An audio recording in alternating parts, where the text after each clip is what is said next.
Hey. You know what time it is when you hear those keys in the West Indies. Thank you, Tommy Skillfingers, man. Forever blessing the Corner Convo. This is the Corner Convo podcast, episode 83. Who's famous for number 83? Good question. But before we get there, let me let you know where you at. 83. Corner, like thousands of others across the country. It's the place to go if you want to be seen, and to a lot of folks, it's the information center of the neighborhood. I'm not gonna agree with that, but okay. There's got to be at least one more 83. Our job DP, is to spark the GOAT. somebody else watching. 83, he's 14. We might not be the ones, but let's not be selfish. And because we're not going to change the world, let's not talk about Who was what was Aaron Hernandez? Mug is in the bag, and the bag is the base, and the base never change. It's a 81. groove. Okay. He was 81. Soon as you hear that Patriots, you groove, talking about Patriots? I know I got you. My name is AMON. Say what you want, just spell my name right, Question y'all. about history credit One all. of the baddest motherfuckers of all time. One of the best singers, one of the best looking motherfuckers you've ever seen. Hold my drink, bitch. I think it boils down to speaking to a certain type of person or a certain group of people. There's a certain walk, there's a certain talk, there's a personality. This show isn't for everybody, but who is it for? It's for husbands, it's for brilliant men, it's for entertainers. Say hello to the host first. Respect the host. Next up, we got my boy AB in the building. I'm about to be on some real murder shit, I'm telling you, man. Any nigga that ever looked at me wrong owes me money or ever said any jealous bullshit about me is fucking dead. You understand what the fuck I'm saying? They're fucking dead. Chad, you got to do certain shit. Let me bring this on down, man. We still waiting on this new intro, man, but we gonna live in this moment. You heard? I actually found that shit yesterday.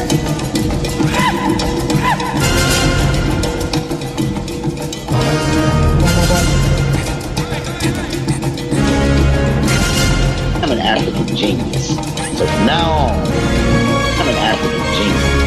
I'm an African genius.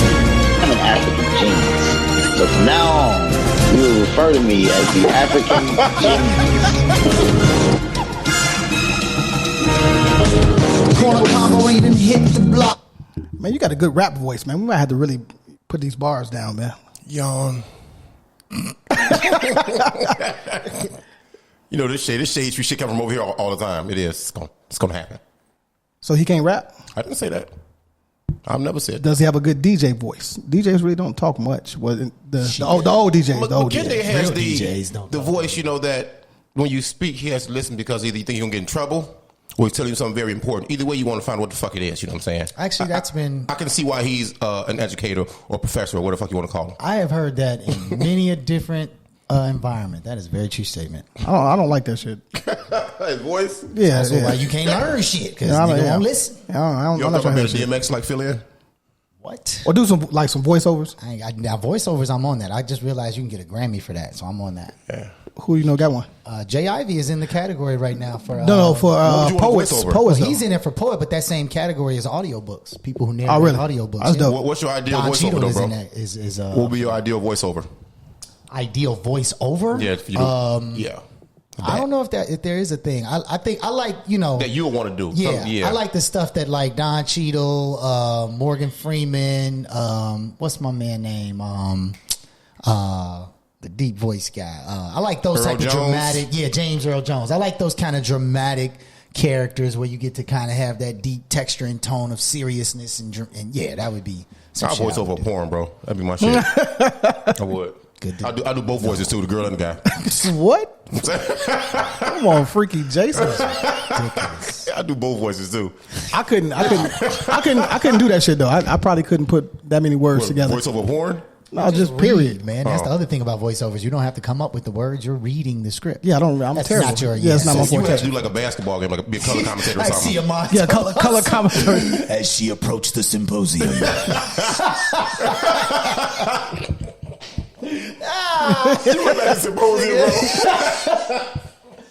This boy here. Oh, we starting early, huh? Cool. I like it. Wow, yeah. I don't even like my voice that much in the first place, man. Well, you don't never shut up, though, dog. Right. That's true. That's true. It's not because I like to hear myself talk, man, but, you definitely like to hear yourself say shit, though. I don't know if it's like, that might be slightly different. You don't like the rapping, sound of your singing, voice. You like your voice, but you bro. do like the shit that you say out loud. Because that should be cold. Let's go with cold. I had several other words lined up. Cold wasn't one of them? No. Go ahead and give me yours. False was the first one. Damn. Shit. That's all right. All right, man. How was your week, brother? Funny guy. Yeah, these jokes is coming from the pain that I have. It's last week of the semester, and every teacher out there knows this is the most. I hearken for the old days. When you could just tell a kid you failed. Sucks for you. Get on with your life. Those days are gone. Now you have a cacophony of emails and support people that reach out from angles. It's like you got 5 different people all aiming at you going, can you give this kid a B? That ain't been here all semester. But anyway, so yeah, I'm in final grade mode, man. I have a lot of that to kind of reconcile and go through. So that's all I really had time to do this week. I don't think I've done anything else. More than enough. Damn. That's really more don't. than enough. I think it's been just that. Got it. Week wasn't nothing over here, man. It was absolutely nothing, dog. I think I looked in the mirror one day this week and saw my mustache coming on my fucking lip. My sideburns getting outgrown. That's when it hit me again how important your fucking barber is. My barber got he's on IR with COVID. As in the black IR, injury reserve. IR with COVID and shit, you know what I'm saying? Yes. That's hilarious. So, but then, how in our community, our culture, bro, we are faithful. To our beauticians and barbers and stylists, bro. You know what I'm saying? To faithful. A fault, man. So I sit there and get a fucking afro before I go cheat on him. Pause. Got it. You know what I'm saying? Got it. So that really hurt my feelings. But on top of that, I got to look at Cameron. We got the same barber. That boy looked crazy. Yeah. Oh my God, his box. He got a nice texture of hair. Several different textures are nice. So I'm not going to play that game with people. But he went to sleep one day. Woke up. He said it was all to solid kid player shit. Just laying, and he got up with bed head and didn't give a fuck. Went to school. Bed head. Is that what I'm saying? Is he in school? Or is he? Yeah, he in school. Okay. He in school. He got up. He sent his ass to school. That was it. You know what I'm saying? Other than that, it was a good week. I'm here. I'm blessed. Well, let me know, man. I got some liners in the back, man. Get you right. No, sir. Actually, I got some too. I'll hook you up. Double negative. Double negative was 2 people. Just happened right here. No, what's crazy though about that? It's super crazy. It's like where I live now. There's a barbershop right downstairs, like right next door. Yeah. I couldn't be closer. Are they garbage though? No. I think it's all black people. So I'm gonna start there. When you go downtown, you see a barbershop downtown. You got to watch out for that. Fabio now. It's definitely $35 per fade. It probably is for a simple box. But the guy that runs it, I don't know his real name, but I met him a couple of times. Like, sure, he's a guy in the club. Yeah. Okay. I've seen him a couple of times. Like we got some of the same friends in some kind of way. But here's the thing, right? So my barber lives way out in Maywood, right? And I be struggling. Like I got a hat on right now because I'm 2 weeks removed from let your soul glow, bro. Going to Maywood, right? Let your soul glow, bro. Just take the hat off. I just be like, man, it wouldn't be nothing to just pop in here real quick and get a little shape up. Bro, my barber Russ told me straight up, he's like, I will fuck you up. I was like, yeah, I'm not really on that with you, but I am about to get this fade and then go ahead and show dude what it looked like, just in case. Just in case. You gotta have a backup. Man, it's right there by the door. So you plan on fighting Russ then when you go to Maywood? I mean, that's my brother. I'm not gonna. No. I'm just saying. All I'm saying is, when the lining starts to leave, I can just get that tightened up. The other part of the haircut, I'm gonna leave that to Russ. All right. But the lining, I'm gonna need a little. It takes some skill to cut some DeBarge hair, dude. Exactly. They definitely gonna fuck your shit up. I done got hatcheted up around these streets, bro. That's why I stay in Maywood on the real talk. They definitely gonna fuck you up. I believe that, bro. All right. Well, as usual, nothing spectacular here for this week. Hold on, Kende. How's your week, bro? Again, I was already ahead of you. All right, cool. Yeah, don't worry about it. I want to make sure you feel important, bro. You feel needed, necessary. So your boy, is it Jamal? Is it Coleman? Cole. Jamal Cole. Excuse me. This week, his non-profit was giving away hundreds of thousands of dollars in COVID relief. He's doing work, and I just recently saw today that they had something downtown for young men, basically getting them off the streets and putting positive people in their lives and mentorships and the whole thing. So that's dope, man. Again, he's coming on the show, and I can't wait to have that conversation. He's Cole's positive brother out there, man. That race for Bobby Rush's seat is going to be quite quite an ordeal. Frantic one, a hectic one, right? We need brothers like that out here doing as much as they hear, much as our kids, youth, boys and girls hear and see the negative images portrayed on the media platforms, bro. You need people like he's doing here in the community, boots to the ground, which is one of Kenda's favorite terms, doing shit and being an example. I ever say that? You say it with Timmy O Black every time, bro. I said boots to the ground. Boots on the ground. Let me think about that. That does not sound like. I think every show I got I've never the memory, said boots on the ground. the best memory on this fucking show, bro. Boots to the ground. Okay. Well, he doesn't remember anything ever. No, right. I probably have one too many drinks to remember, so I'm gonna have to go with, yeah, you might be right. Yeah, I don't think that's true. Especially mention Mr. Black, who's great as well. Rest gracefully. But yeah, man, again, shout out to Brother Cole, man. I love what you're doing out here, man, and I cannot wait to sit down and have a conversation with you at the end of the day. So, you know, hit the email, text your boy back, whatever we gotta do. No, we're going to do a whole election special. We got a lot of people that are affiliated with the show that are running for office in the upcoming election. So it's dope. There's a lot. And I mean, one of the things we got to really be smart about, we talk about this all the time.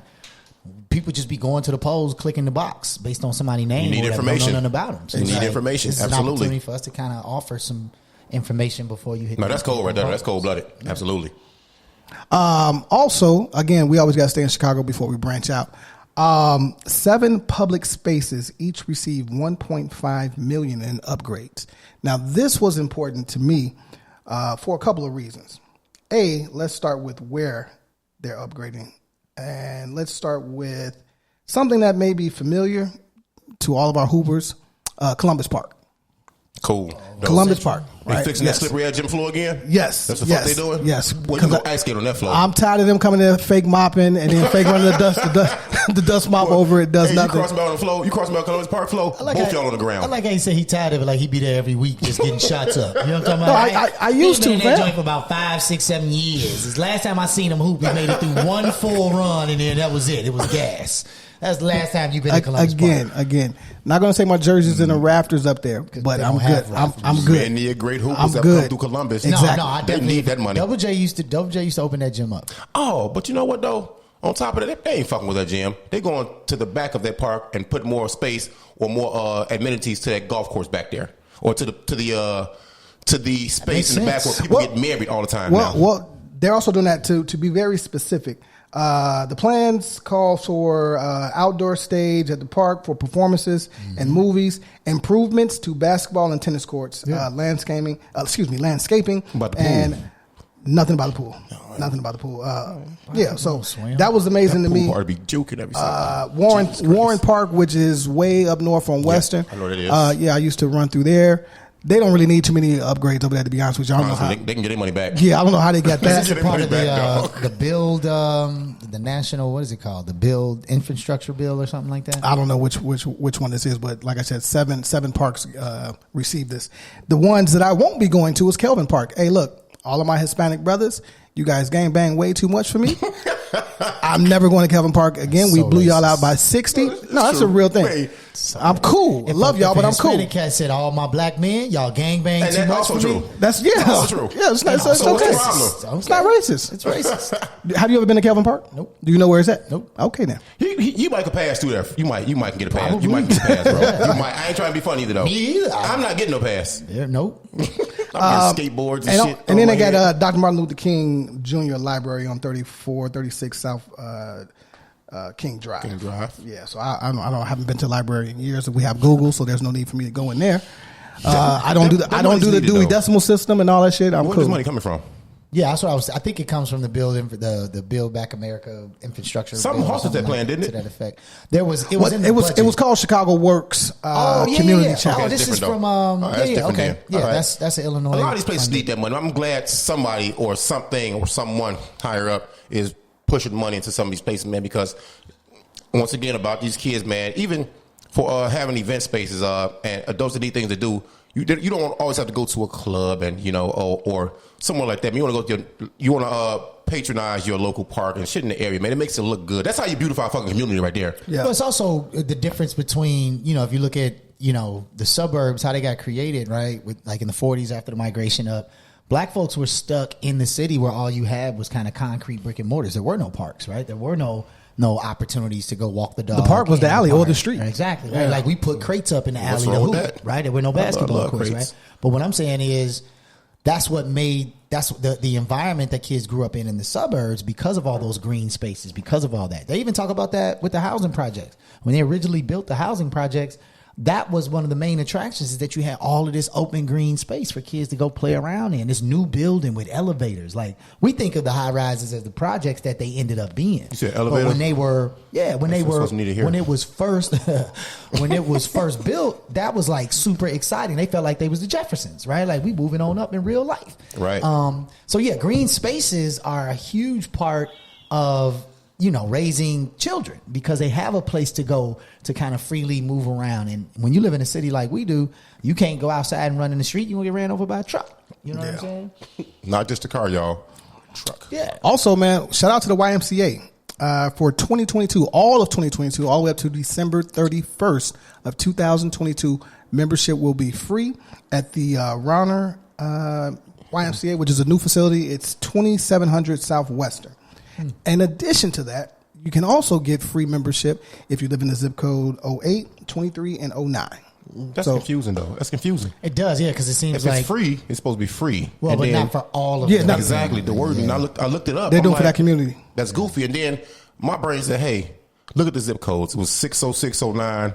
No, 08, 23, and 09, yeah. I don't know where it was. That's what you said. I apologize. Okay, it's all right. I know something is downtown. 08, no, all that shit is Low Village, Brighton Park, and maybe the tip, if the diagram is correct, maybe the tip of Hyde Park. But Rauner is located in a majority Latino community. Yep. So fine, it's free. There's no shade coming from me on that. The zip codes that they included are also majority Hispanic as well. So what was the point of saying, Well, that might be the initiative. I don't know how to look into that. Well, it might be that if it is, everybody needs to be in shape. Everybody wants free things. You also got to think about this, though. You got to think about that, like, the YMCA is a nonprofit organization. So, like, they are probably being assessed on which communities they're serving with those that funds. need it the most. And if they're serving less Hispanic, Latinx Hispanic folks, that could be the mission of saying, okay, well, if we give free memberships, that would be an opportunity for us to serve that community more. Because again, when I think about the YMCA, bro, it was a Boys and Girls Club in Maywood. I grew up in one of them, bro. Shit. Yeah, so it's like, oh geez, that's how I met Q and all that. Why at the YMCA? The YMCA, bro. See, I never shorties. Yeah. YMCA was my aunt. She used to take us to the YMCA in Milwaukee so she can go work out. And that was when I was in high school and still playing sports. So like I would go to the gym with her, but I never had an affiliation with the YMCA personally in my experience. So I can imagine. Well, the Y was the exports of the world, right? Exports fitness to a degree. That's where for me, if you think about it, where else? How many gyms, big like conglomerate gyms, programs for kids all in one building, right? Skating, they did have bowling, a lot of programs. basketball. I learned to swim at the fucking YMCA. They took it to Folly Park and Columbus Park. They will. Park in this motherfucker. They will be having 35 and older leagues and all that stuff. So I'm not going to see none of that shit. Yeah, I'm gonna tell you what though. That's what confused me a little bit, and I'm gonna shut up after this. If you said for 2022, Rauner YMCA is free, why then specify area codes? It's free. You can take advantage of it regardless of what ethnicity you are, or you don't have to. So you have to live in one of those area codes. It didn't say that. It didn't say that, but it says for that. It was worded weird. That specific area, right? It's free if you can, I guess, prove that you live in the area. Tell you and what, those 3 other zip codes. There's some fire ass taco spots over there, and I ain't trying to be racist at all. No, that's the Mecca. Taco spots, that's the Mecca. I ain't even eat inside the stores and everything. You also get your throat cut. Now this is transitioning into politics. We don't do politics, but this is also future politician right here. Yeah, he is trash. I'm not voting for him. Unless they find any of these recordings. Fucking campaign over. You still have free security though. I'm still here. Shay Whitey and them, man, they are just amazing at what they do, right? We talk a lot about critical race theory. We have recently, yep. What is his name? Youngkin, all right? Begins his term it's like a rapper name. Right. That's what I thought it was. I was like, look, Youngkin. Whitey Lunkin is in the building, man. Sound like a pimp. So he's sounding like everything but a politician, dog. Exactly. Everything. So basically, he passed a bill, right, saying that you cannot teach critical race theory. Then what state is this? This is Virginia. And then followed up in Florida, another, I believe he's a senator, pretty much did the exact same thing, right? And at the end of the day, it doesn't stop anything because the narrative is out here about critical race theory. And y'all fear of it. And at the end of the day, we got Google. You know what I'm saying? So like, if you don't want to teach it, fine, right? It doesn't stop the history. It doesn't change the history. Cool. I don't think this is about that at all. No, it's not. I think it's about accountability. No, garnering people. It's about them owning the fact that this is a real thing and it happened. That's how you look at it, though. Yeah, I think that's the reason why like a certain population is against it. I don't think that's why they're doing this, though. I think they're doing this because an election is coming up, and that population that agree with that like they don't want to take accountability. They want America to remain at the forefront, right? They want to. They don't want to feel like they owe anybody anything, right? That's true. Those are their voting population. So this is a way to attract those voters to them. I mean, look, Donald Trump proved one thing very clear. There are a lot of racist people in America. Still. And every politician is following that model that wants those votes, that there are enough of those votes to make you president. So if every politician starts out with the alderman, whatever, ultimately the ship is being, you know what I'm talking about, at the top of the pyramid. So the way to do that is to get votes, and I don't think they care. But outside of votes, they actually believe this. I don't think that. I think most politicians. I swear to God, bro. I guess we'll find out. What did you say? What did he say? He said that he thinks that these politicians believe in the ideas and the philosophy of what they're talking about. I don't think politicians can afford that. Politicians, I agree with him. I agree with you on that, though. Politicians typically agree with whoever is funding them pockets for these campaigns. So if Pfizer is funding my pockets for the campaign in New York, you think, and right, exactly. Exactly, well, right? Believe you believe. If the American Society Against Critical Race Theory is funding my pockets for my campaign, then fuck critical race theory, right? That's how politicians operate. They are purchased beings for the most part. I think that makes sense. I think you're thinking about it on a base level, like when they first start off. They may have their own beliefs when they first begin, bro. They'll have that. They have something. They're grounded in something. But then once you start moving up to get to the upper echelons, somebody has to be behind you. You can't get nothing done. Your mortgage ain't going to allow you to fund your own campaign, goddammit. It won't. Your kid's tuition won't allow you to do that, bro. So you need somebody behind you. My thing is this, though. It's funny how people are taking a stance against something that kids and adults see every day, all day, whether it's just by walking around society or on social media, on TV. You know what I'm saying? So only the blind that are willing to be led by the blind will believe what the fuck they talking about when they say we're against this because of this, this, and this. When you can see otherwise just all around you every day, all day. True. Yeah, I don't know, man. It's a tough one. I think for sure the other part about being a politician is like you can't get votes. To get anything done in your area, you have to get other people to vote for you. So like if Bossy wants us to build a park, build a pinnacle factory where? Build a pinnacle factory out west. Next door. Build a pinnacle factory because we'll create jobs, right? For the one person in America that drinks the shit, you need a whole factory. But if he does that, he needs me and you on the committee to vote yes on that bill. And the only way I'm gonna do that is if when my bill comes up, you agree to vote for my shit. So all that shit makes sense. But again, I'm from the school of split that double. Come on, split the double team. I'm from the school of still don't know if these racist politicians. Basketball term, right? I know what it means. I don't know if the way you use it. I'm always confused. But where's that's because you don't hoop. You and I are saying the same thing, and he's not. Oh, so he's splitting the double team. Yeah. Okay. Wow. No, sometimes it ain't as clear as that. Actually, it is. But anyway, I think you're taking shots at my speech again. No, I just really believe that this is what these politicians believe. Now, for sure, they're endorsed, and they have to assume the people that are funding them, right? I agree with that.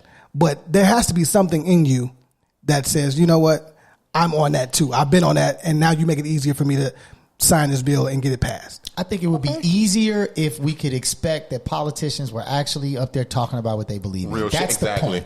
If they were really that, I would be totally fine with dudes saying I am a racist. I believe that Virginia should stay racist. Like when I read history books about about the original Constitution and all that. And when you listen to the arguments that these cats were actually making, like why we need slavery, why slavery is important in America, I appreciate the fact that that was their real experience. That's how they really felt. So I would much rather our political system be a system of people with their beliefs at the front. So if I'm going with what y'all saying, then that means I'm totally rocking with Gary Chambers. Are you guys in tune with Gary Chambers? The guy that hit the blunt? Smoke weed in his commercial. Did you see his follow-up joint? Yeah, I loved it. What I didn't see which one are you talking about? So the guy he's going against. Oh, he called him a Longhorn. Longhorn Fred. Well, yeah, he made him the rooster from that cartoon. Foghorn Leghorn. There you go. Yeah, Foghorn Leghorn. That dude funny as hell. Yeah, I love that. Dude funny as hell, man. So before y'all go in, right? Person say boy. Yeah, true. Yeah. Before y'all go in, Gary Chambers, black man running for. What is it? Senator. I think it's U.S. Right. Senate. U.S. Senate, right?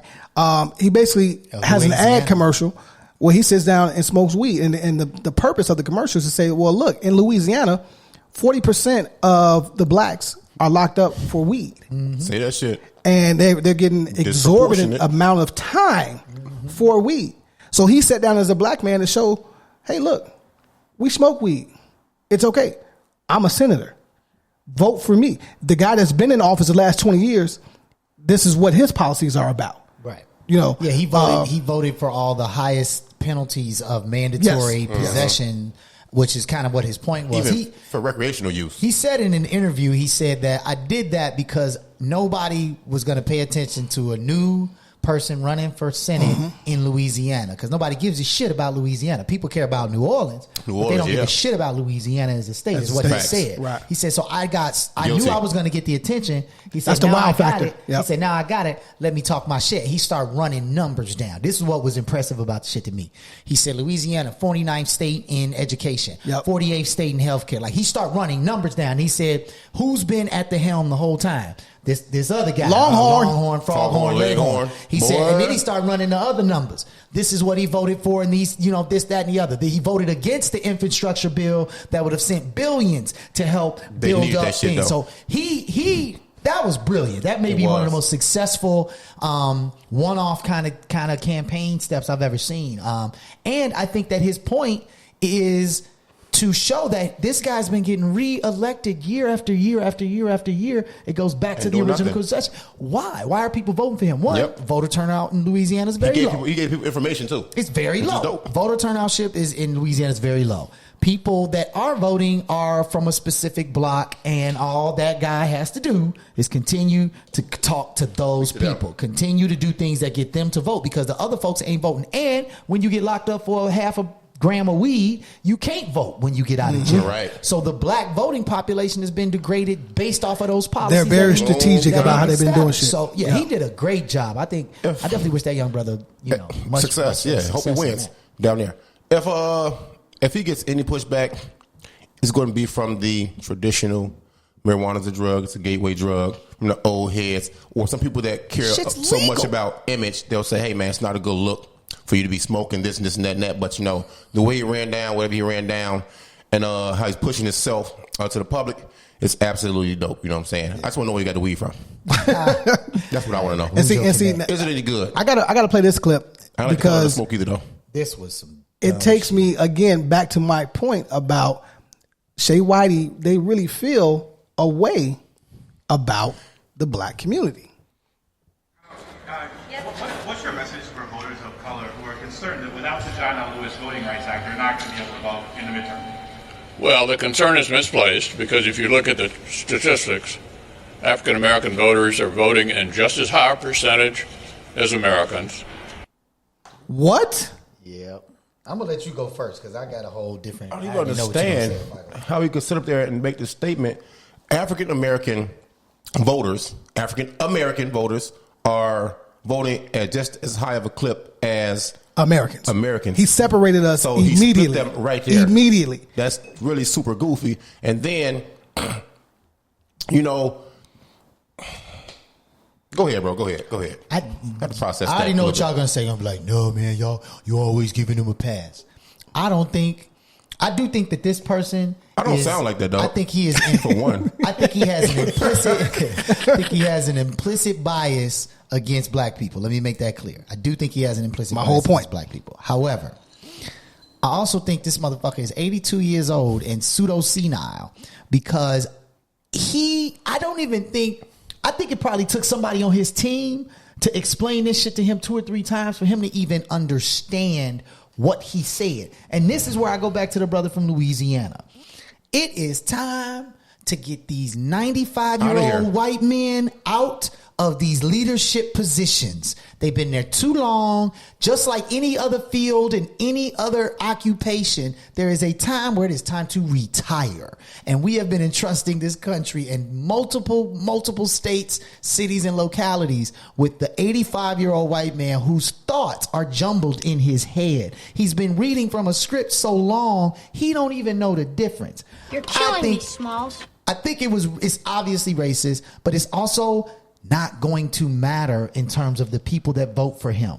They're more likely to vote for him now because they're going to be like, see, he said it. He believes it. He don't. He's senile as hell. He's dumb. He don't even realize he said it. And he don't even got braids. But it doesn't matter. I disagree because to me, it talks to the fabric that they come from. And again, you kind of said that a little bit too. Right. Again, it's time for him to retire. But for how many more years do we have? They don't have to get out of office if they're not voted out. That was a judge? No, that was Senator Mitch McConnell. Yeah. Mitch McConnell. He's I saw all that shit, bro. He a moron. He's been a moron. He's the head of the Republican oh my party. God. He said something else wild too, though. You know what? No, he always is. We can just start here. Black people in America have never done anything at the same clip as any other race. We either fuck y'all up and exceed that. Example, black women in education, or we do shit below y'all. Because that's a lot. It's a lot, bro. That's a lot, Joe.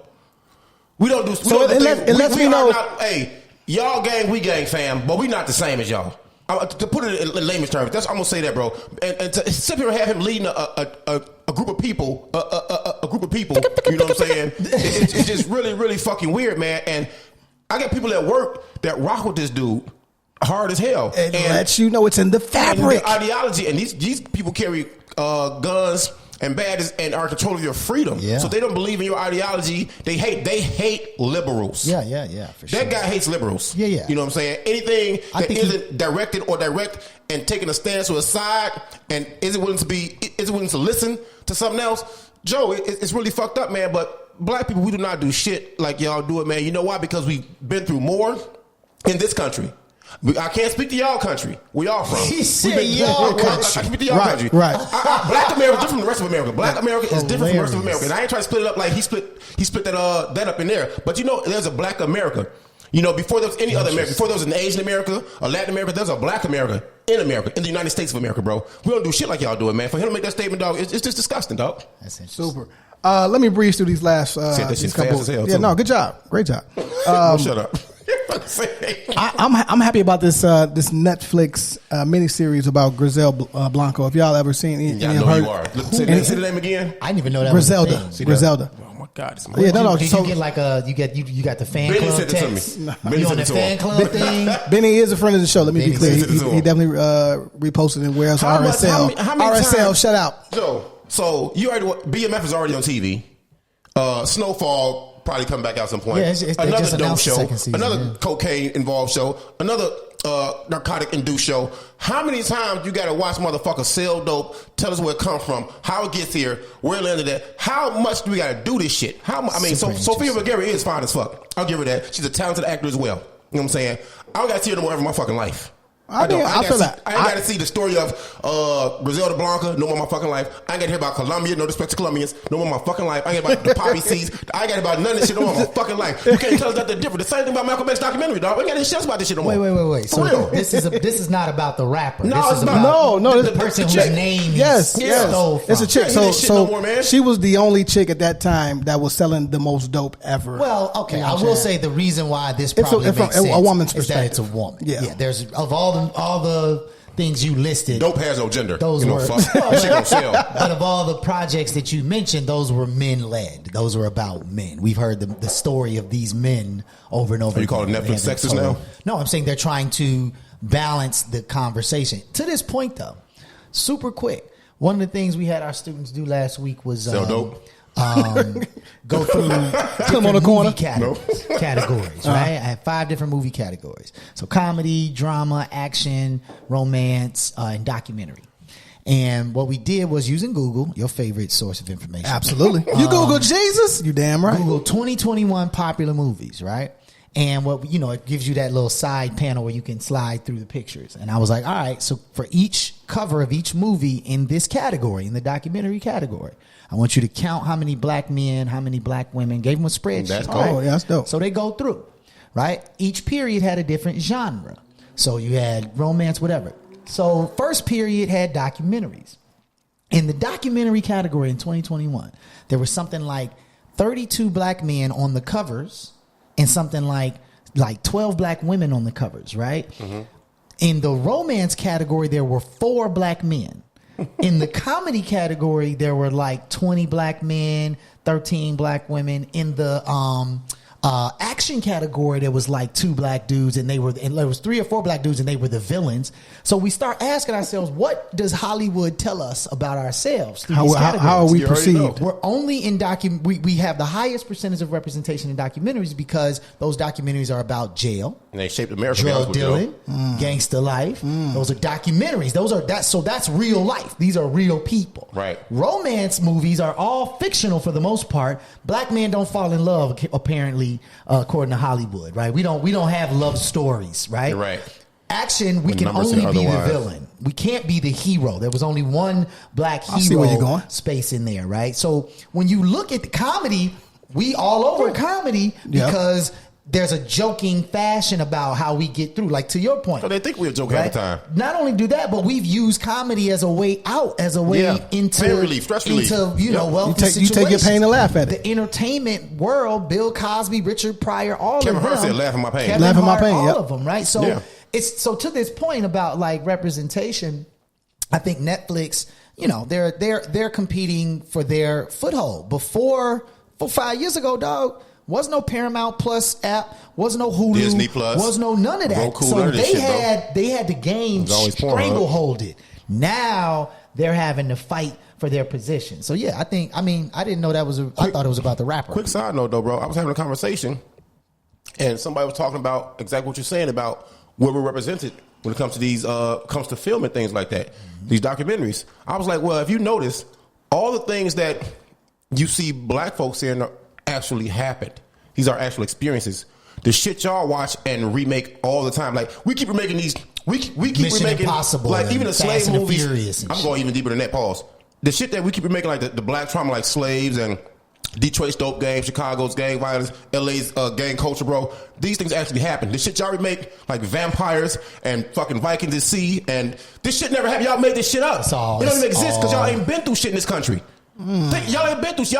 Y'all, of course you fall in love. Right. Y'all know what the fuck that is. But y'all never been through shit, bro. For real. Think about the shit they keep remaking. They made 29 Twilights, bro. Yeah. 2,000 Twilights. Yep. It speaks to the idea that black people don't have imagination. We've been your entertainment for years because we live this shit. If you think about one of the highest grossing movie series of the last 20 years was what's the shit with Hogwarts? James the Giant Peach. Lord of the Rings. No, you talking about Harry Potter, bro. Harry Potter, all that shit. Harry Potter. Star Wars. You said Hogwarts. Yeah, it's Harry Potter. One of them shits. You're stupid, though. Good film, though. So now think about this. They cancel Make that an all-black cast. Make that an all-black cast. Harry Potter, an all-black cast. It's one and done. It's one and done. You don't think it hits it's the one same and done. time? No, not at all. It don't. So then here's the other conversation we had. We looked at transgender representation. There was none. You couldn't count based on looking at somebody. But they say black folks hate trans the most. No, but listen to what I'm saying. Listen to what I'm saying, though.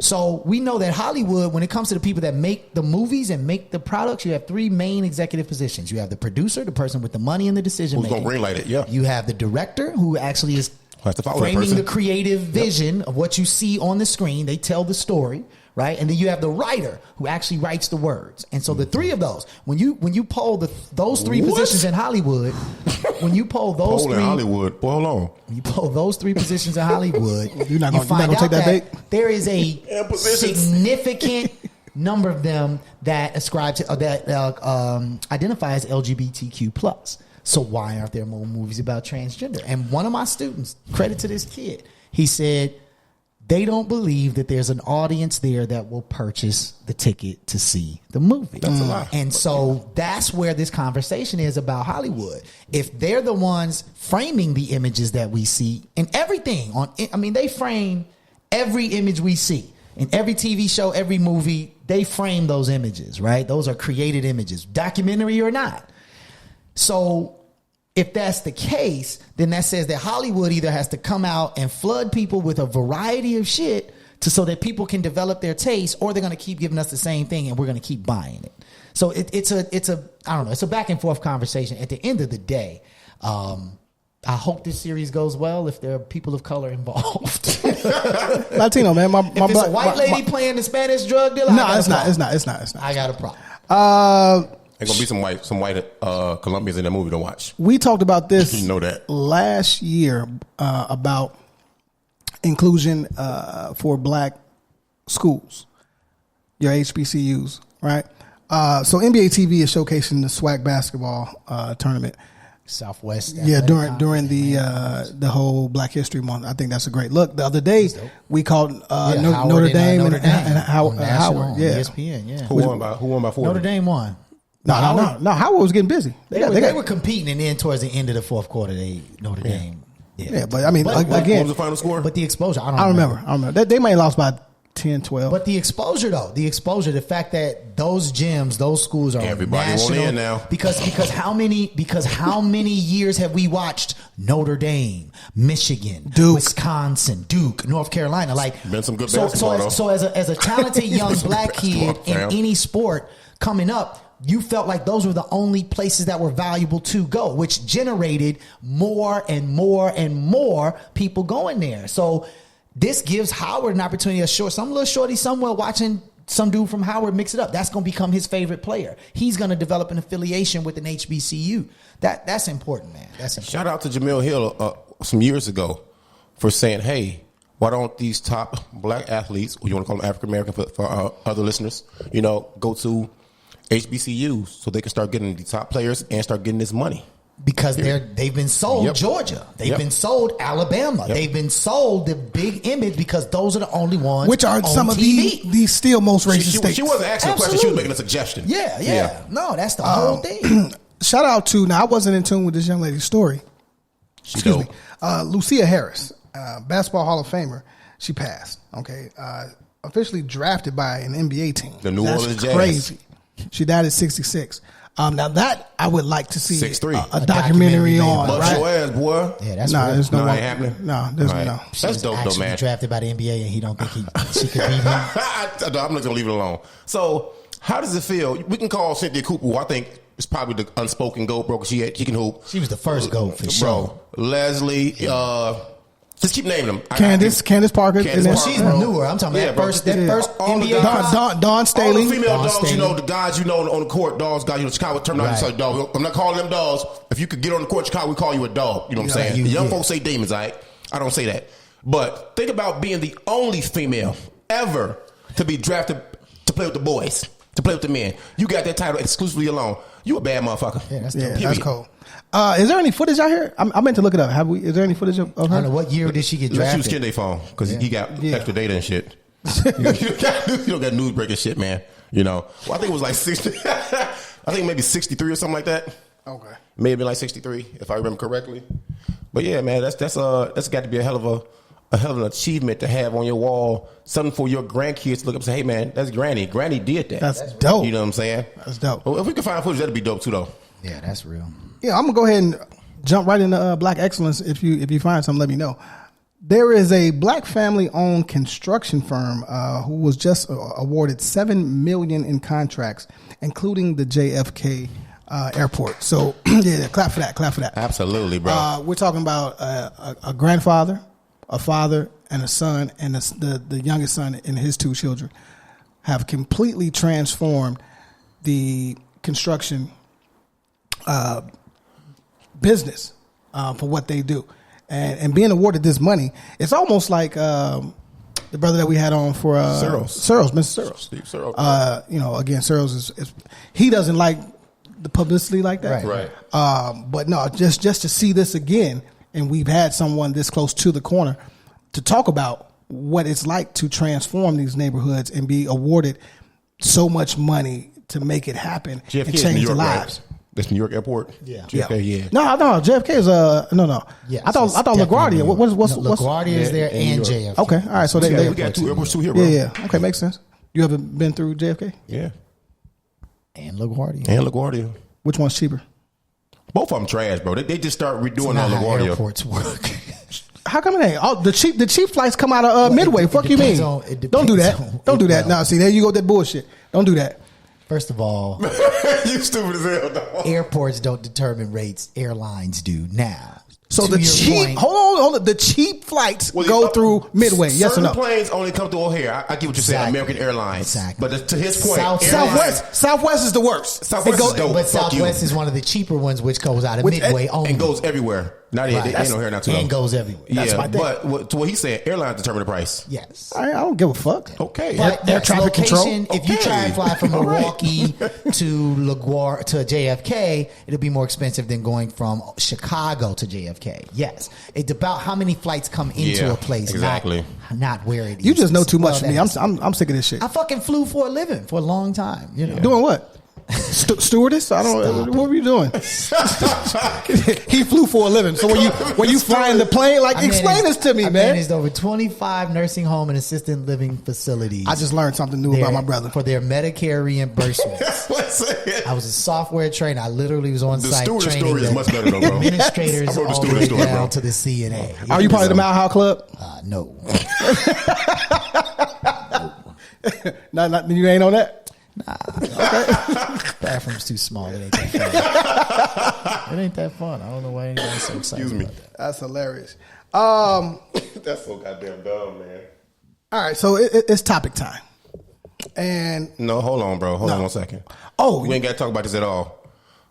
Nobody, you stop in this shit so that we can talk. Nobody wants to see Jake Paul. Nobody wants to see Mike Tyson at all. Okay. Yeah, that's why I skipped it. That's why I skipped it. Nobody wants to see that shit. So y'all know. We had him on the show run. Look here. I had to be off work and dying. No, I'll watch that. To watch that shit. And I'm using illegal streaming services to watch that shit. You ain't get my fucking money. Yeah, I'm not paying for it. I'll watch it.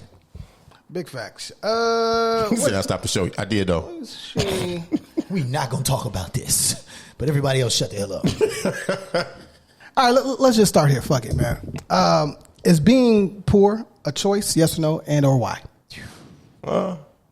Yes and no. Well, go ahead. No. I kind of want to hear Kende because I saw Kende say. I want to hear your point first, so I can shoot. No. That's what I'm saying. Because you don't. Y'all talking about that though. Okay, I'm gonna go ahead then. All right. Yes and no. Sometimes circumstances lead to that. Your financial situation of being poor, your choice. If by some way somehow you have a gambling addiction, that's a choice you're making to gamble that leads to you being poor. You can't pay your bills, that's on you. If you have a drug addiction and you choosing to do them drugs, it's an addiction. So I get what you're saying. Choice and addiction kind of it's hard to put together, but hey, that's leading to your situation, your circumstance. That's being poor, okay? But on the flip side, I'm not gonna get in debt because I know he's gonna do that. On the flip side of that shit, some ethnicities, no. And thinking outside of America, there's such thing as third world countries, okay? And they're poor. They're fucked up. You know what I'm saying? That's not a choice. They can't get out that motherfucker. They do anything to get to the land of milk and honey.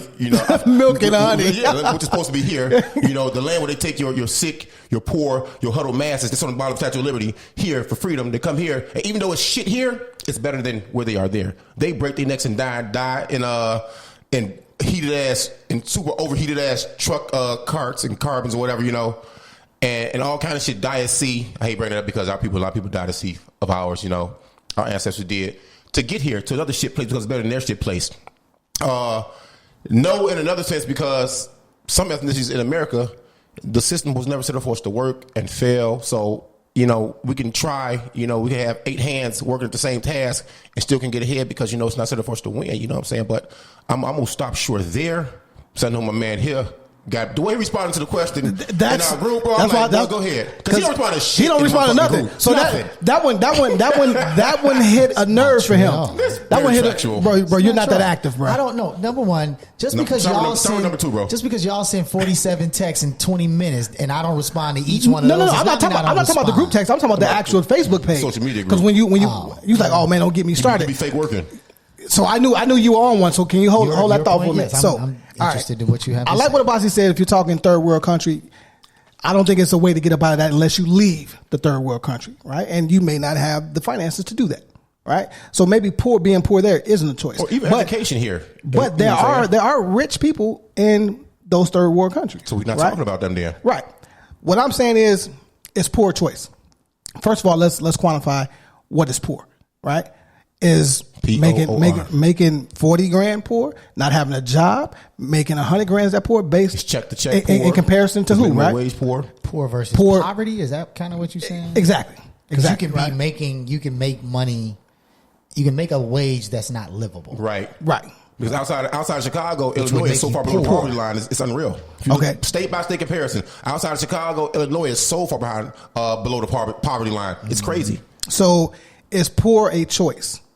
If my family is poor, it puts me behind the 8 ball to start to get a level up, right? Right. If my family is middle class? Middle class, right? Soon to be poor. One bad decision from being poor. If my family's middle class, then maybe I made a choice if I end up poor.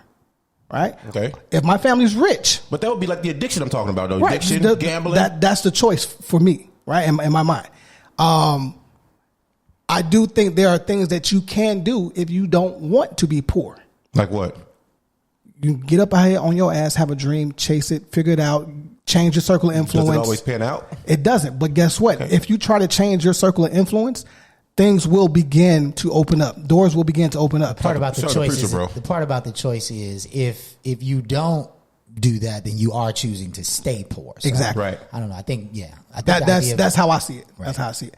I mean, you can look at any of our NFL, NBA, anybody. They have a talent, though, bro. Everybody don't have a talent. No, they say that God is giving everybody talent. You just haven't tapped in. I don't believe that shit. I'm a firm. Those are the same people that said that black people should be slaves because they black. Everybody give a gun too, right? First of all, you have to believe in God. Believe that, okay? Everybody don't believe in the same creator or shit like that. That's bro. cool. But your talent let me take God out of it. Let me take God out of it. I personally believe that everyone has a talent. I think that sometimes you haven't tapped into whatever your talent may be. Spiraling into a separate conversation. For sure it is. All right, so let me stop there. At the end of the day, if your circumstances have made you poor, if you come from poor circumstances, right? Okay. I believe you have an opportunity to not be poor for yourself and your kids and that next generation that you may be birthing. I think the key word here is opportunity. At the end of the day, and at the beginning of the day in this particular conversation, about the middle? Opportunity is where it all starts. So to your point about immigration, people that immigrate here from third world countries, right? I think that's really interesting because if you look at Chicago in the early 30s, it was made up primarily of Italian, Irish, immigrants, Polish, Russian, German immigrants. The nerve of these people sometimes now in 2022. Now, they all moved into certain areas. The reason why we have a quote unquote Polish town, Asian town. There you go, my man. Yep, exactly right. Because they all moved to those areas. Those were the areas where they were. He actually looked at this show. I teach this. That's why I want you to go in. This is what I teach. What? Whoa. But so first of all, at the time that they're here, they're hustling. To your point, to this idea that like they're poor when they get here, but one of them knows how to make shoes, so he starts making shoes and he starts trying to sell his shoes. Timing is important too on that. That's right? Important timing. Another one has access to somebody who grows oranges or whatever the case may be. So they did take a hustle mentality to getting away from being poor. Yeah. But here's where it becomes really difficult. 40s, here come the black folks. And they coming from the South where they weren't just poor, they were being abused, they were being undereducated. Murdered, treated in a way where there was no opportunity. Them and their trauma coming. The trauma, I was going to say. So trauma. in that way, they were coming from a third world within America. They were coming from third world neighborhoods and third world regions within America. No, that boy's where they were not just poor, but they were terrorized, and that's also slightly different. Right. Being an Irish immigrant that comes to America because where you live, you got a safe haven here still. Because of where you live, you poor is not the same as leaving an area because people are trying to kill you on the regular daily basis. So when they get to Chicago, there's only one place for them to live. And this is where the opportunity comes in. Real estate agents and the United States government with their FHA loan, the Federal Housing Association, they tell the banks, listen, banks, this is when they're building the suburbs. This is when they built Naperville. This is when they built Downers Grove. This is when they built all these affluent neighborhood suburbs, right? They said, listen, if you loan this money to these veterans that came home from World War II, right? If you loan it to a white boy, we will back that loan. Meaning, he wants to buy this new house out in Naperville, $50,000. You loan him the money. If he doesn't pay you, we will insure that loan. We will make sure you, bank, get your money. But if you sell that house to a black person, you're on your own. So what happens is banks and real estate agents get together, redlining and restrictive covenants gets developed. So I'm getting through all that to say this. Black folks were forced to move into areas where there already was no opportunity, little to no opportunity. There was, and over time, over the next 50 or 60 years, that property value they were renting, they didn't own. If they did own it, the value of the property, it was old, it was dilapidated, it didn't go up. And so 60 years, 70 years later, that $50,000 property that the white guy who the FHA and the U.S. government backed his loan, that house is now worth $750,000, 1.3 mil. So even if you got the money, you can't really afford to move in that area. And that area then was able to build parks. They were able to use their tax dollars because their property value went up. So when we talk about poor, I think it's definitely for black folks, being poor in America is a systematic initiative that the government financed and controlled. Agreed. To your point about if you're in a poor situation that you couldn't control, a kid that's 13 right now living in Inglewood had no control over why his grandmama lived there, why his mama lived there, why they never got out. He has no control over that. He's just a 15-year-old kid, right? Does that kid have an opportunity now to get out of that? Is it a choice for him to find an opportunity out? Yes, you can make choices to find a way out. But sometimes your choice list is so limited. The window is small. It's so limited. If that same 15-year-old kid, if you don't have a talent, if we're not talking no talent, if that kid could dunk on everybody in Chicago, but if he has to take his 3 little brothers to school and not go to school himself, he's never going to see a basketball court. It's facts. Right? Talent by itself will not create wealth. That's what I'm saying, bro. You need to own some shit, and the opportunity to own shit has been taken from black folks historically for a very, very long time. So in 2022, and white people who live in Appalachia. Let me just throw that out there. There are poor white people who live in like the backwoods of South Carolina who had similar experiences. Who have never had opportunities to own shit. Shame on y'all for not taking advantage of y'all skin complexion. Your whiteness, because it's a real thing. I mean, so there's white people that don't like other white people. Let me just make for sure. For sure. Super facts. I've never seen that. May be the most picky. I gotta find a better way to say this. No, I don't. That may be the most picky race I've seen in my life because they will shame and shade their own. You know, look, if you ain't good enough, you ain't fucking good enough. Well, other ethnicities may huddle together, hang together. Hey, we can do it. You can do it. Stronger together. Some of my white people be like, hey, fine, go on over there with that bullshit. Right. Period. You know what I'm saying? Interesting. All right, man. I like how you did that. So you, the way that you. What? Oh, that's a reach. That's a reach. That's a reach. You like what? I like your explanation. Okay, I like your thought. Okay, I like your opinion. There are a lot of facts in those. Okay, it's literally a history. Yeah, right. I agree. Did you answer the question? Right. So it's being poor choice for you finally. I think no, it's not. I think that you are essentially in a situation that was designed for you before you got here, And the only choice you have in the matter is how much you steer clear of distractions or things that have the things that have kept you in the cycle. Got it. Right? But I don't think that just that focus, just because I don't do drugs, just because I don't gamble, just because I don't drink, I'm going to somehow magically fall into a space where I'm not going to be poor. Like you said before, the poverty line. People are making $50,000 a year. That's not enough. It's not. It's not a lot at all. That's not enough, right? Nope. And so I feel sorry for y'all. There was a point at where making $33,000 a year, you could buy a house. Number one, if you could get the loan, but you could buy a house, you could lease a car, and still have a family and feed that family. $35,000 a year, you used to be able to do that. The way the system keeps getting adjusted. They continuously move the goalposts. Right. So being poor. To say it's an option is to say that you have some say in the fact that same shit we talking about with Logan Square, right? Historically Latin Hispanic area, relatively low poverty line in terms of who's there and what's happening. No more, y'all. It's $1 million spots over there right now. $1 million spots. So now you can't even live where you were before. For that shit too. Find somewhere else to go, right? Displaced. That is just where you have to go to work. If you can go to work, all of these things. So I can't say that it's a. So the optimal word here is opportunity. Opportunity. That's definitely a key, key term in there. Okay. Key ingredient. Okay. In poor. But see, then someone also mentioned, well, poor, it's not a choice, it's a mentality. I was like, bro, I see what you're saying. Oh, I think you can definitely have a poor mentality. You have to say that better, though. You can be rich. You can be rich and have a poor mentality, which is what I call nigga shit. That's gonna be a shrewd. That's different, I think. A shrew? Yeah, like somebody, if you're rich and you have a poor mentality, it's like you don't want to spend. You're very frugal with what you do.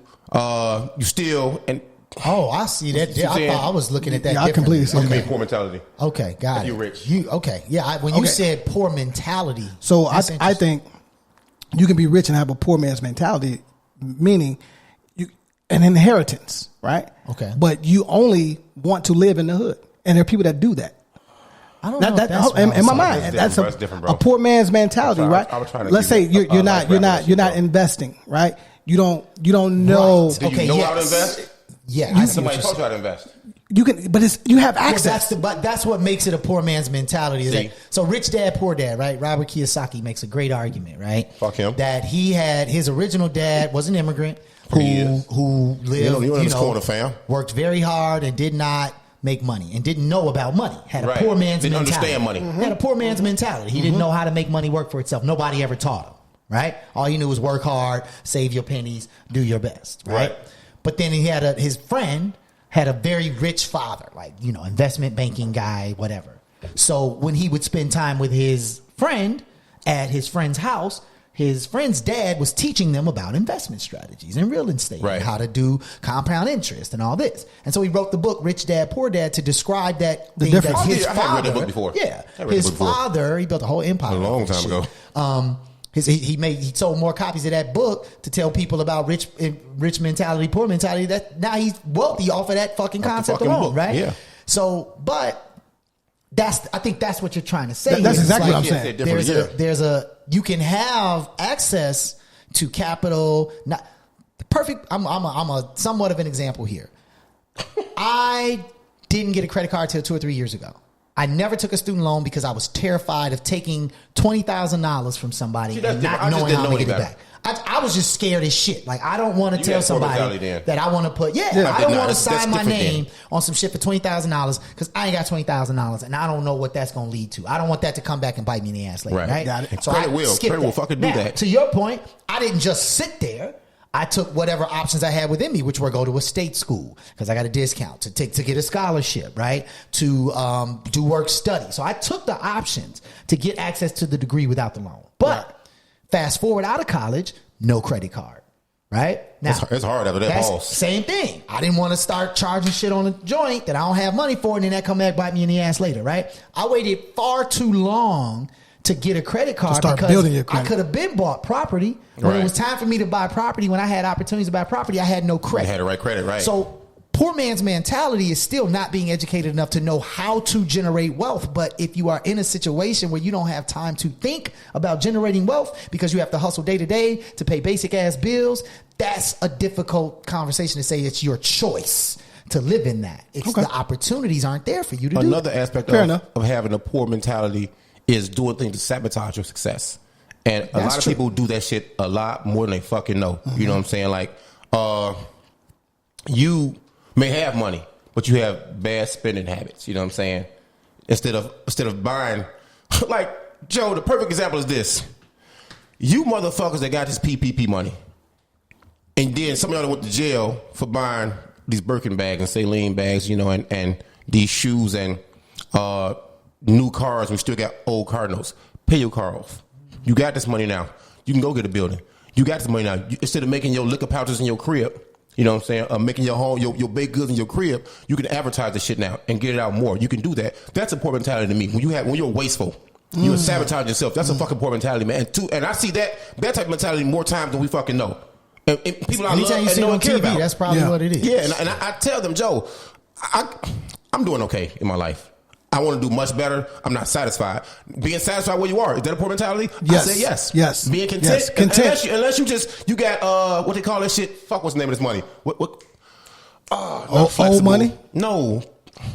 Flexible I'm still spending money from '88. Money that folds, not money that folds. Not plausible. Plausible? Residual? No, man. Residual income? You got money to play with, kind of. It's a nice play money. Word. I mean, we'll call it play money. They say it. Watch me when the show's over. I'm going to remember that shit, bro. It's so stupid. You know what I'm saying? I think I know what you're talking about too. But now you've created such a weird web of thoughts. I don't know. This is how I think, though. You know what I'm saying? That's a poor mentality, though, man. Unless you got that kind of money to play with, and you doing bullshit, that's a poor mentality, man. And you see that too common in the hood, and even outside of the hoods. I can't even relegate it to just the hood. You see that outside the hood as well. I wish I was going to read this. I wish I could read this specifically. It was one of the homies. Passive income. Passive income. Yeah. That boy's smart as fuck. It was one of the homies. But again, in order to have passive income, you have to have access to an asset, something that has value, right? Like something you can't have passive income if the only income you have is the check you get from work that they take taxes out of, and that is already being paid at a non-livable space. Facts. All right, that's all good, man. Let's pivot. I think this is a tough conversation. I think it's not. See that show? Yeah. I know exactly what you're talking about. Pivot. No. He don't watch TV.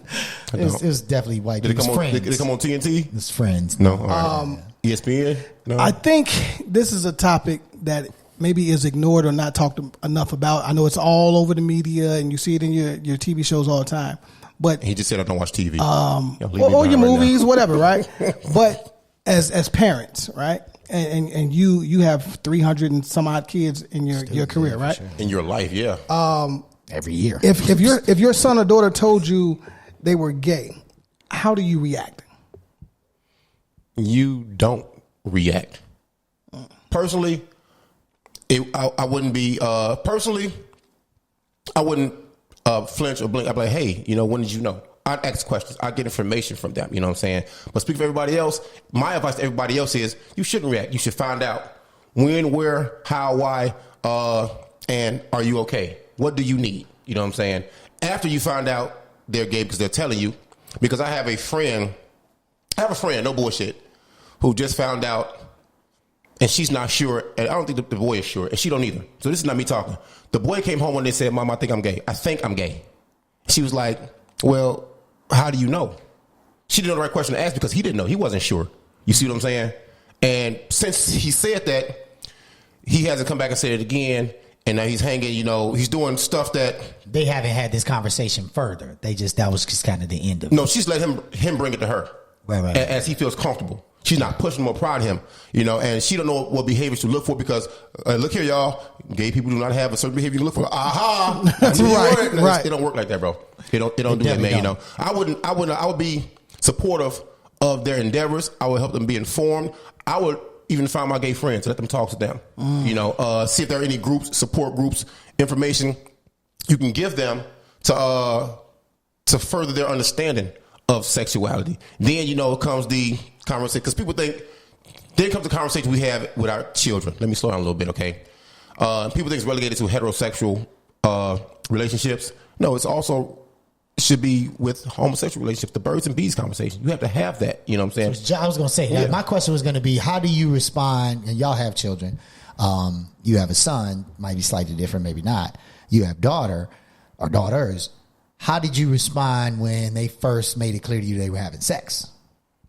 Because that to me, that's the identifying sexuality. If your child is coming to you saying, I think I'm gay, it's also them basically starting to associate sexually. Right. Mm-hmm. So for me, it seems like the initial response from most parents would be, oh shit, my kid is thinking about sex. And the direction of sex that they're going in, I feel like that's a secondary conversation. Unless you have very strong principles against homosexuality. So for me, having daughters, right? And you know, when that moment came, I turned into the biggest hater in the world. Like, I'm gonna tell you exactly what dudes are on. Right. Because I want you to be aware. Man. Right. So if I've ever was a hater, I'm a hater when it comes to my daughters. Let me be clear. Because I know what it looks like, right? When the young boy is trying to, as the old folks say, court you, right? They ain't trying to court you. They ain't trying to date you. They trying to smash, right? So I want you to learn. You make it sound so bad. It is bad when you have daughters. So all you say all boys, okay, I get it. Okay, yes. I'll leave it alone.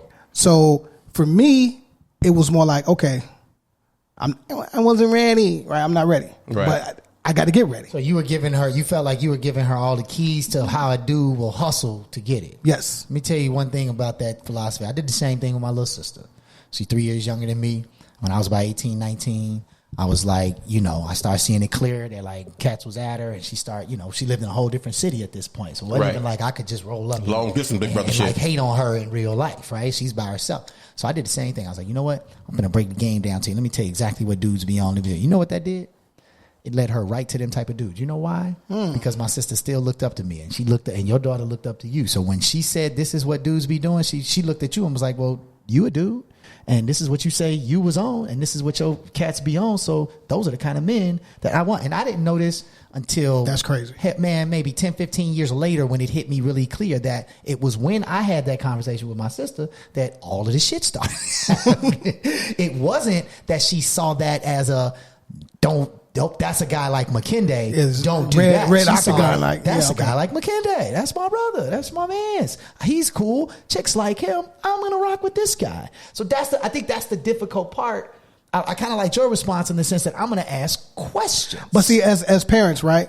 And my son or daughter coming telling me that they're gay, I think as parents, you know, right? You know, you have an idea. But you always want to be certain, though. But you have an idea, so it's not necessarily a shock. Thank you for telling me. Now let me process it. There's nothing wrong with it. Knock yourself out, and let me just make you feel as comfortable as possible. Like nothing changes. Which is funny too. I fucking love you whether you want to cut an arm off and do whatever. It doesn't matter. You're happy, right? I'm not judging you. I think we live in a society where there's a stigma still attached to it, no matter how much they force feed it in the media, right? It hits every household. It is what it is. But again, I mean, if we're talking, you know, women, men, it doesn't matter.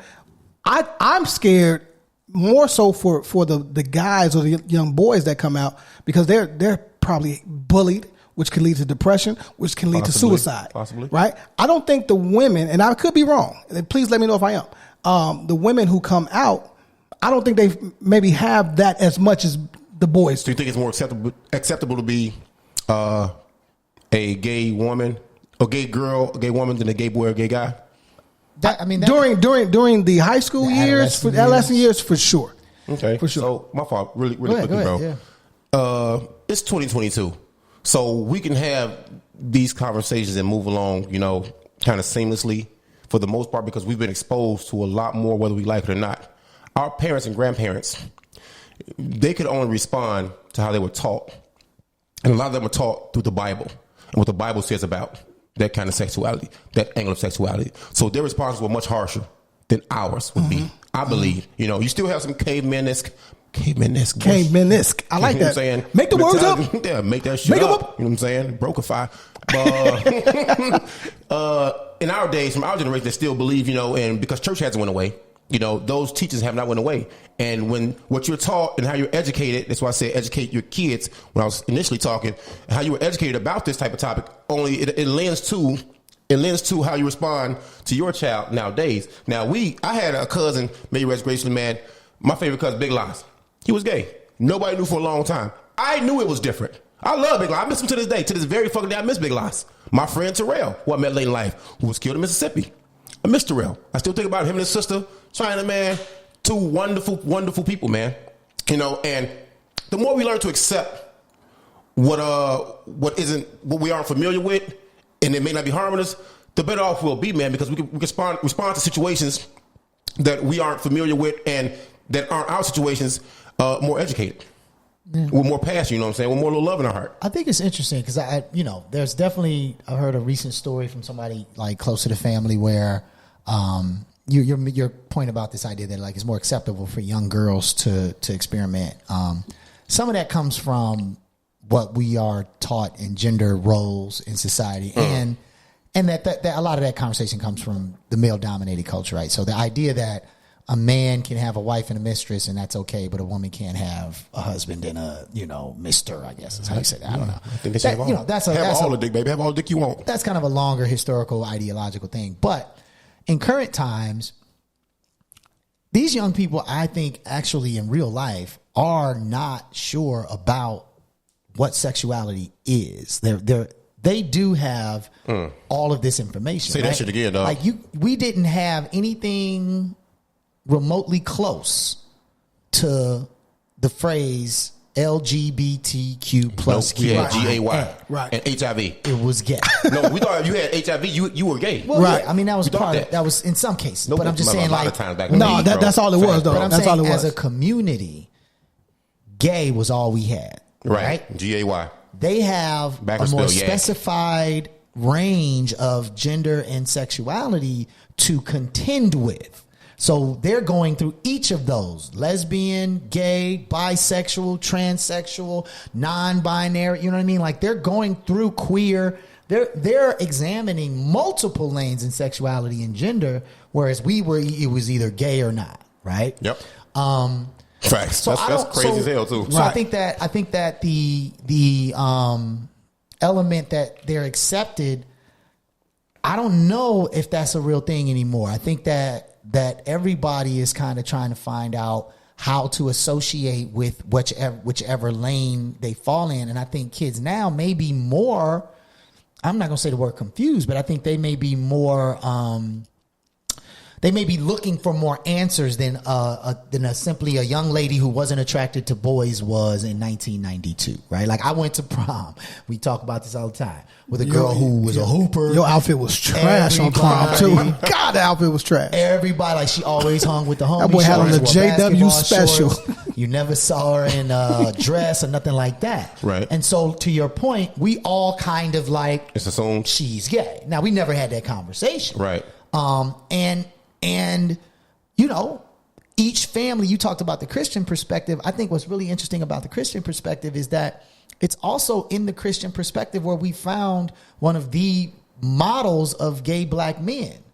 So it's not that they don't know that they're gay. They just hide it. Which version of the Bible was this in? They just hide it.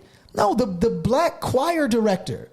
Male not the black actual Bible, choir director. but right, church, I'm saying, but the church community, they know that man is gay. I got you. They hide it. I think them songs sound so good. But so we're talking about the difference of acknowledging it and teaching it versus just pretending it doesn't exist. Right.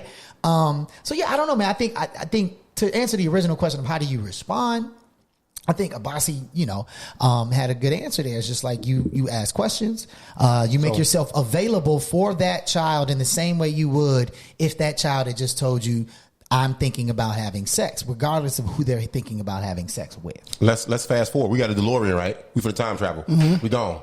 We are now 60. We all around the same age. Kenda's the baby, but he's still you old man, bro. Sorry. You old man now, bro. It happened. You here now? You left 30, bro. We love you. You left 30, dog. You know what I'm saying? We 60. Your child is now, just say 30, 35. You know what I'm saying? Now, they come out as, they will have a change in lifestyle. How do you respond to that? How do you respond to that? The same way. The same way. No. Same way. No. You know, I've been waiting for you to tell me. You know what I mean? Like Well, you know your out children. Maybe I said it wrong. Not they come out, but maybe they were hetero. You know, they lived a heterosexual lifestyle, right? And then at 35, now boom, here I am, dad, mom, I'm gay. It's probably always been in them. They were just afraid to again come out, explore. I'll say this. No, they've been exploring. There's possibly that. There's possibly the idea that this was always something that was in them and they just suppressed it for whatever reason.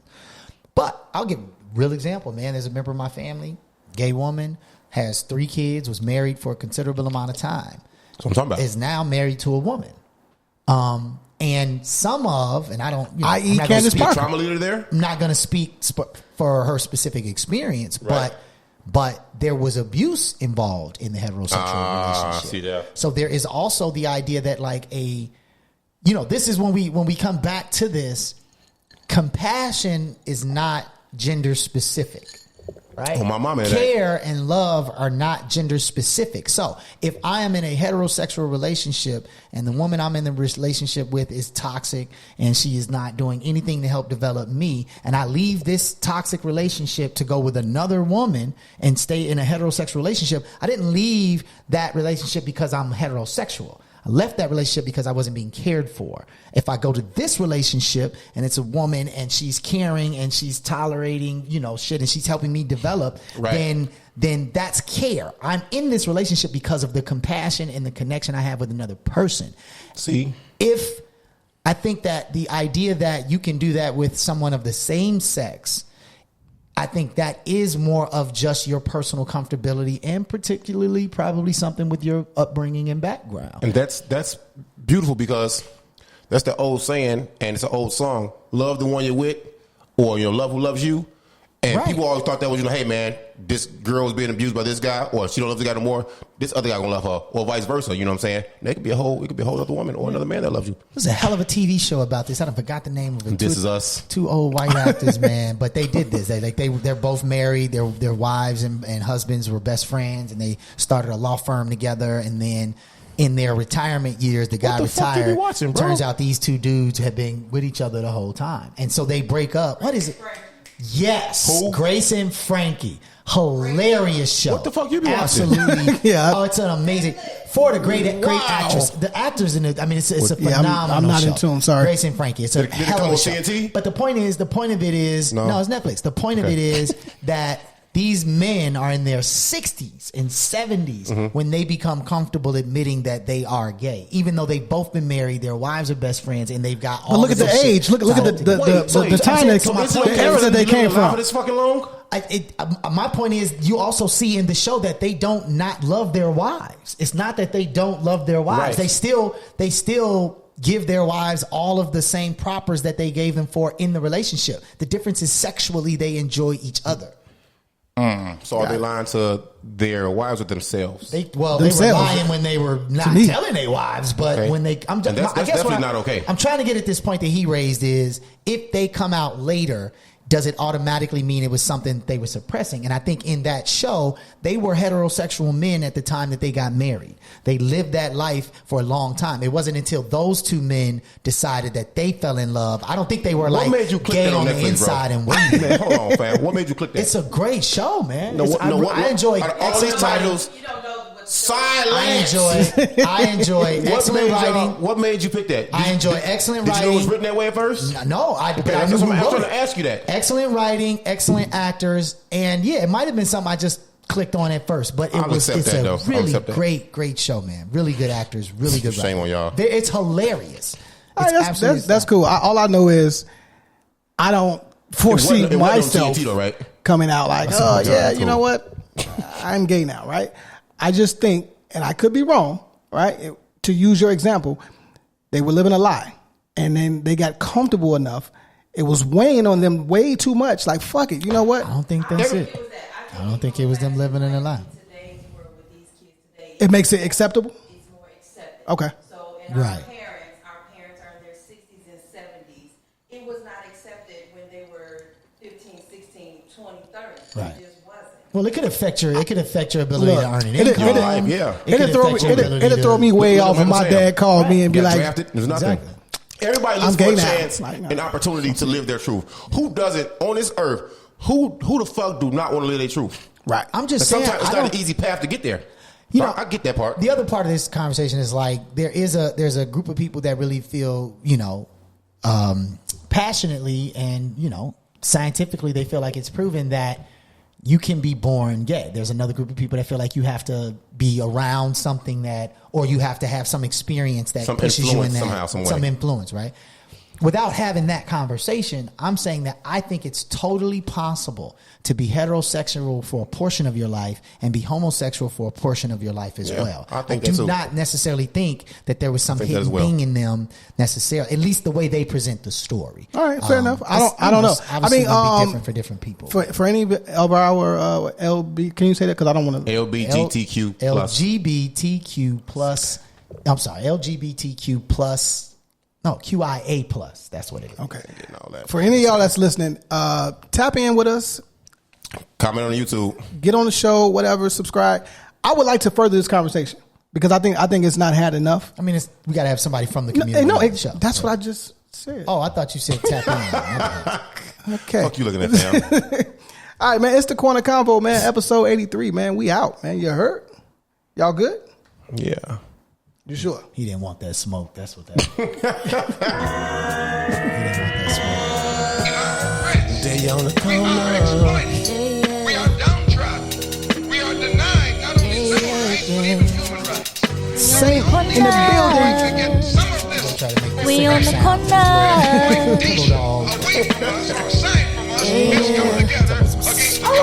B-Dub, what up? Dolo, what up? Y'all hit that subscribe.